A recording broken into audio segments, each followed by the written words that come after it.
कुछ लोग जीवन भर बच्चे ही बने रहते हैं और बबुआ भी यही करते थे। 12 बजे सो के उठते थे, 2 बजे तक तैयार होते थे, 5 बजते बजते उनके जिम जाने का समय हो जाता था और 7 बजे के बाद तो महफिल जम जाती थी। तब तो फिर देश और दुनिया से उनका संबंध ही समाप्त हो जाता था। क्या कुछ होना है, सरकार इसके लिए पूरी प्रतिबद्धता के साथ कार्य करती है, क्योंकि ये हथकरघा मात्र हथकरघा नहीं है, ये भारत की आजादी का एक शस्त्र है। भारत की आजादी के आंदोलन को एक नई ऊंचाई प्रदान करने वाला मंत्र है। और इसने उस कालखंड में, क्योंकि अभी हम लोग 15 अगस्त को भारत की स्वाधीनता दिवस का आयोजन करेंगे। इस स्वाधीनता दिवस 15 अगस्त 1947 को देश आजाद हुआ। हमने 2022 में भारत की आजादी के 75 वर्ष पूरे किए। अब हम 15 अगस्त 2026 को भारत की आजादी का 80वां स्वाधीनता दिवस का आयोजन करेंगे, यानी 80 वर्ष होंगे भारत की आजादी को।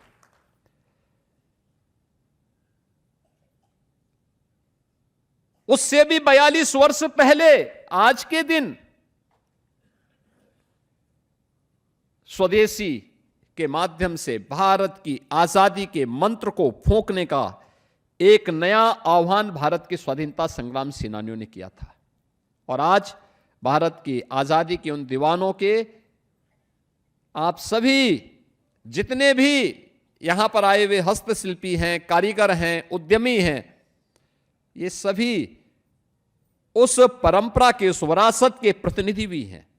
इसलिए आपका मैं हृदय से अभिनंदन करता हूं, आपको बधाई देता हूं और आपको इस बात के लिए आश्वस्त करता हूं कि सरकार इस पूरे मामले में आपके साथ खड़ी है। हम वाराणसी में फैसिलिटेशन सेंटर से जुड़े हुए छात्रों को स्कॉलरशिप दे रहे हैं। गत वर्ष हम लोग लगभग 450 छात्रों को हमने स्कॉलरशिप दी। डिजाइनिंग के बारे में, टेक्नोलॉजी के बारे में, पैकेजिंग के बारे में, उन्हें इसके बारे में अध्ययन करवाया जा रहा है। गवर्नमेंट उसको पूरी सपोर्ट कर रही है। लखनऊ में पीएम मित्रा पार्क की स्थापना हो रही, 1000 एकड़ में टेक्सटाइल उद्योग को मजबूती प्रदान करने के लिए। याद रखना, टेक्सटाइल का क्षेत्र ऐसा है जो कृषि के बाद सर्वाधिक रोजगार प्रदान करता है, कृषि के बाद सर्वाधिक रोजगार देता है। युवा को रोजगार मिलना चाहिए, हर हाथ को कार्य मिले। हर हाथ को कार्य मिलेगा, खुशहाली आएगी, उसके चेहरे पर खुशहाली आएगी। वो अपनी सकारात्मक ऊर्जा का उपयोग देश के निर्माण में कर पाएगा। इस दिशा में उस प्रयास को एक नई दिशा देने की आवश्यकता है। संत कबीर के नाम पर हम लोग प्रदेश के अंदर 5 स्थानों पर टेक्सटाइल के पार्क की स्थापना के कार्य को आगे बढ़ा रहे हैं। यह भी आपको एक नया प्लेटफॉर्म आपको उपलब्ध होगा। बहनों और भाइयों, यह काम 2017 के पहले भी और 2014 के पहले भी हो सकता था, लेकिन इसके लिए विजन चाहिए, इसके लिए सोच चाहिए।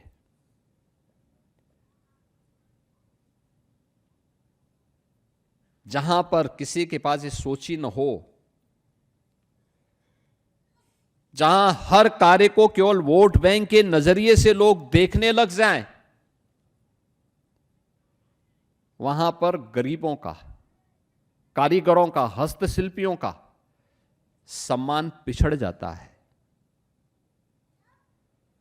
यही तो होता था 2017 के पहले। प्रदेश में बिजली ही नहीं थी, आवागमन के लिए सड़कें ही नहीं थी, कानून व्यवस्था इतनी बदहाल थी कि न बेटी सुरक्षित थी, न व्यापारी सुरक्षित था, न हस्तशिल्पी सुरक्षित था, न कारीगर सुरक्षित था। जब मार्केट ही नहीं खुलेंगे, बाजार वीरान रहेंगे, उसका असर हस्तशिल्पी और कारीगर पर भी पड़ेगा, हर युवा पर पड़ेगा, हर छात्र पर पड़ेगा, हर महिला पर पड़ेगा। और यह क्षेत्र ऐसा है जिसमें 70% से अधिक महिलाएं कार्य कर रही हैं। 70% महिलाएं किसी एक क्षेत्र में कार्य कर रही हो, यह अद्भुत क्षेत्र है। बहुत सारे क्षेत्र ऐसे हैं, लेकिन 17 के बाद हमने परंपरागत उद्यम को प्रोत्साहित किया, उसको प्रोत्साहित करने के लिए कार्य किया। याद करिए, एक एक उद्यम में वन डिस्ट्रिक्ट वन प्रोडक्ट के माध्यम से उसकी ब्रांडिंग की। आज प्रदेश के अंदर प्रधानमंत्री मोदी जी जहां कहीं जाते हैं, यूपी के हस्तशिल्पी और कारीगरों के उत्पाद को वहां के राष्ट्राध्यक्षों को प्रदान करते हैं। यह सम्मान आप सभी हस्तशिल्पी और कारीगरों का सम्मान है। यह सम्मान वही सम्मान है। वन डिस्ट्रिक्ट वन प्रोडक्ट के माध्यम से आपकी ब्रांडिंग हुई तो मार्केट भी उपलब्ध हुआ। डबल इंजन की सरकार ने इसको टेक्नोलॉजी के साथ जोड़ा, डिजाइन के साथ जोड़ा, पैकेजिंग के साथ जोड़ा। आज 96 लाख एमएसएमई यूनिट यूपी के अंदर काम कर रही हैं। सबसे बड़ा कुटीर उद्योग है ये यूपी के अंदर, हथकरघा का। और इन सभी एमएसएमई उत्पाद को हम लोगों ने रजिस्ट्रेशन करने के साथ ही प्रतिवर्ष 5 लाख रुपए की सुरक्षा बीमा का कवर भी दिया है।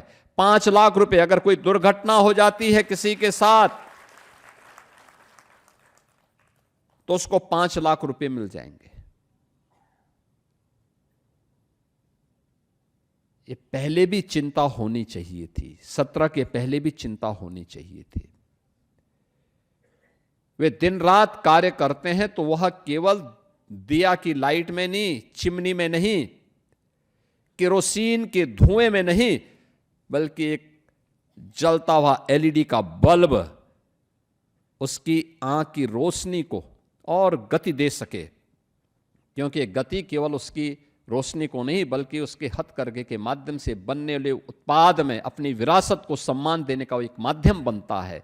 यह कार्य 17 के पहले भी हो सकता था, लेकिन भाई भतीजेवाद में पड़ी भी, डूबी भी उस समय की सरकारों के पास ये फुर्सत कहां थी।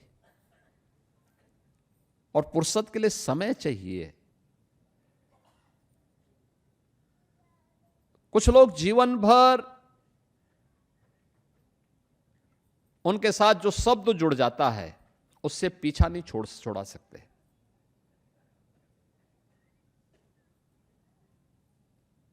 कुछ लोग जीवन भर बच्चे ही बने रहते हैं, और बबुआ भी यही करते थे। 12 बजे सो के उठते थे, 2 बजे तक तैयार होते थे, 5 बजते बजते उनके जिम जाने का समय हो जाता था, और 7 बजे के बाद तो महफिल जम जाती थी। तब तो फिर देश और दुनिया से उनका संबंध ही समाप्त हो जाता था।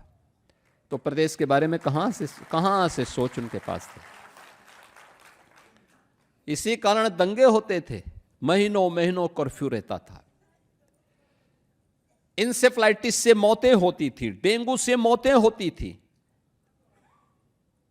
गरीब का बच्चा जिन बेसिक शिक्षा परिषद की स्कूलों में पढ़ता है, उन बेसिक शिक्षा परिषद के स्कूलों के बुरे हाल थे। न शिक्षक था, न भवन था, न बालक बालिकाओं के लिए टॉयलेट था, न पेयजल की व्यवस्था थी। आज आप जाइए, बालक और बालिकाओं के लिए अलग अलग टॉयलेट हैं, पेयजल की व्यवस्था है, हर बच्चे को 2 यूनिफॉर्म दी जा रही है, बैग दिया जा रहा है, बुक्स दी जा रही है, जूते और मोजे उपलब्ध करवाए जा रहे हैं, स्वेटर उपलब्ध करवाया जा रहा है। निपुण भारत अभियान में पीएम साहब प्रधानमंत्री जी के विजन को जमीन पर उतार करके आज हर व्यक्ति, किसी भी विद्यालय में आप जाएंगे, बच्चे से बोलिए कि इस पाठ को पढ़िए, वहां पे पढ़ के सुनाता है, प्रसन्नता होती है। ये तब होता है जब मुख्यमंत्री समय निकाल करके जिले जिले में जाए, जब मंत्रीगण जगह जगह जाए।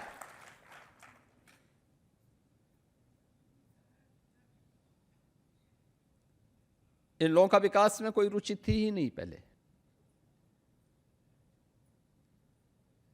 जो है उसमें लूट खसोट शुरू होती थी खानदान में, कौन कितना नोच ले, कौन कितना लूट ले। तो उनसे क्या उम्मीद करते हैं? महिलाओं की सुरक्षा के लिए सबसे खतरा वे स्वयं बने हुए थे, और इस क्षेत्र में 70% महिलाएं काम करती हैं।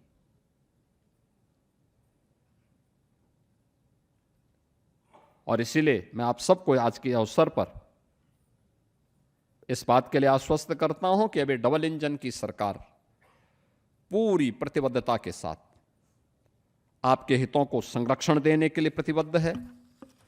और मैं विभाग से भी इस बारे में कहूंगा कि हमारे हस्तशिल्पी और कारीगरों के द्वारा जो उत्पाद तैयार किया गया है या किया जाता है, हमारा प्रयास होना चाहिए कि उसको अधिक से अधिक टेक्नोलॉजी और डिमांड के अनुसार उस डिजाइन के साथ जोड़ें, जो मार्केट की डिमांड है, मार्केट जिसको चाहता है, ये हम उनको दें। हमने विश्वकर्मा श्रम सम्मान और पीएम विश्वकर्मा के माध्यम से जो टूल किट और ट्रेनिंग की व्यवस्था की है, इसीलिए उन्हीं कारीगरों के लिए की है जो अच्छा करना चाहते हैं। संत कबीर टेक्सटाइल के पुरस्कार और वीरांगना झलकारी बाई पुरस्कार से सम्मानित जिन लोगों को किया गया है, वो इसी बात के लिए कि वे कुछ नयापन करके दिखाएं। और हमारा प्रयास यही होना चाहिए, हम कहीं जाते हैं विदेश में बने हुए उत्पाद को नहीं, बल्कि हमारे कारीगर और हस्तशिल्पियों के द्वारा जो उत्पाद तैयार होता है उसी को किसी को गिफ्ट के रूप में उपलब्ध करवाएं। और मुझे बहुत अच्छा लगता है, अब दीपावली हो, होली हो, ईद हो, कोई भी पर्व और त्योहार होता है, किसी के घर में कोई मांगलिक कार्यक्रम होता है, तो लोग उत्तर प्रदेश के अंदर बने हुए उत्पाद को ही भेंट करते हैं। कोई भदोई की कालीन का नमूना लेके आता है, कोई फिरोजाबाद की मूर्ति को लेकर के आता है, कोई पीतल से बने हुए उत्पाद को मुरादाबाद से लेकर आता है, कोई हार्डवेयर से जुड़े हुए उत्पाद को लेके आता है, कोई स्पोर्ट्स आइटम युवा के लिए लेके आता है। सब अब यूपी के अंदर बन रहे हैं स्पोर्ट्स का आइटम, मेरठ उसका केंद्र बिंदु बना है। इससे पहले ये दम तोड़ रहा था, कहीं पॉल्यूशन कंट्रोल बोर्ड परेशान करता था क्योंकि उनकी भट्टियां कोयले से जलती थी, केरोसिन से जलती थी। आज हमने पीएनजी पहुंचा दी, आज बिजली के कनेक्शन उनको उपलब्ध करवाए गए हैं, पर्याप्त पावर है, पर्याप्त पीएनजी है। अब उनके बाद टेक्नोलॉजी है, मार्केट है, एक्सपोर्ट प्रमोशन के लिए उनको प्रोत्साहित किया जा रहा है, कोई प्रॉब्लम नहीं। और सरकार इसको लेकर के पूरी प्रतिबद्धता के साथ कार्य करेगी। हम लोगों ने सरकारी विभागों में जो हथकरघा से जुड़े हुए उत्पाद को खरीदने के लिए व्यवस्था बनाई है। विभाग तत्काल इस पर आगे कार्रवाई करें और इसके लिए जिस भी स्तर पर प्रयास होने चाहिए, इस पर भी हमारे प्रयास आगे बढ़ने चाहिए। इसी प्रकार से हॉस्पिटल में या गेस्ट हाउसेज में जो हम बेडशीट उपलब्ध कराते हैं, खरीदते हैं, अगर हथकरघा से बनी हुई उत्पाद हों और उत्तर प्रदेश के कारीगरों से बने हुए उत्पाद हों तो मुझे लगता है सोने में सुहागा हो जाएगा। इनकी इनकम भी बढ़ जाएगी, साथ साथ वहां पर उत्तर प्रदेश के हथकरघा से जुड़े हुए पावर लूम से बने हुए उत्पाद हैं, जो टॉवल का हम इस्तेमाल करते हैं, तौलिया इस्तेमाल करते हैं, या जो कालीन इस्तेमाल की जाती है, यह भी यहाँ के कारीगरों के हाथों से बनी हुई होगी। तो इनकी इनकम भी बढ़ेगी, उसकी ब्रांडिंग का एक अवसर भी होगा, और साथ साथ हर नागरिक उस पर गौरव की अनुभूति भी करेगा। आज के इस अवसर पर एक बार फिर से राष्ट्रीय हथकरघा दिवस के अवसर पर मैं आप सबको हृदय से बधाई देता हूं और राज्य सरकार की ओर से इस बात के लिए आश्वस्त करता हूं कि सरकार आपके हितों को संवर्धन देने के लिए हर प्रकार से सहयोग करेगी। आप सबके प्रति मेरी मंगल में शुभकामनाएं हैं। धन्यवाद। जय हिंद। बहुत बहुत धन्यवाद माननीय, आपके बहुमूल्य मार्गदर्शन के लिए। और अब अंत में आयुक्त एवं निदेशक हथकरघा वस्त्र उद्योग श्री के विजेंद्र पांडियन जी से अनुरोध करेंगे कि अतिथियों के प्रति आभार व्यक्त करें। आज का राष्ट्रीय हथकरघा दिवस का मुख्य अतिथि के रूप से अपने अमूल्य समय देके सभी बुनकर का गौरवान्वित किए आदरणीय मुख्यमंत्री जी, आपको हृदय दिल से धन्यवाद देता हूँ विभाग के तौर से। हमारा मंत्री जी राकेश सचान जी, मेयर मैडम सुषमा करवाट जी और मंचासीन सभी विधायकगण एमएलसीगण, और यहाँ मंचासीन आईआईडीसी दीपक कुमार सर, प्रमुख सचिव अनिल कुमार सर, अविनीश अवस्थी सर, और यहाँ आए हुए पुरस्कार प्राप्त बुनकर साथियों, हमारा एमओयू पार्टनर्स और मीडिया साथियों, सबको हृदय दिल से धन्यवाद देता हूँ। जय हिंद, जय भारत।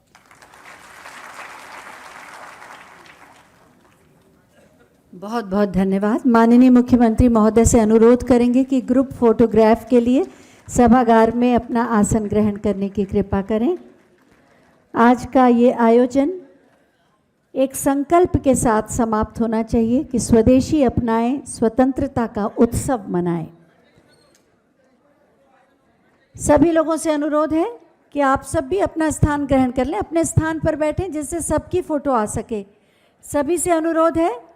माननीय मुख्यमंत्री महोदय ने आसन ग्रहण कर लिया, आप लोग भी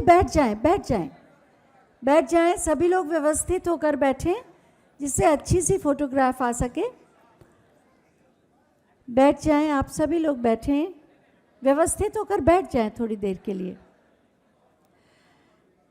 मेरे साथ बोलें, भारत माता की, भारत माता की, भारत माता की। बहुत बहुत धन्यवाद माननीय मुख्यमंत्री महोदय, आपका सानिध्य और सामीप्य हमेशा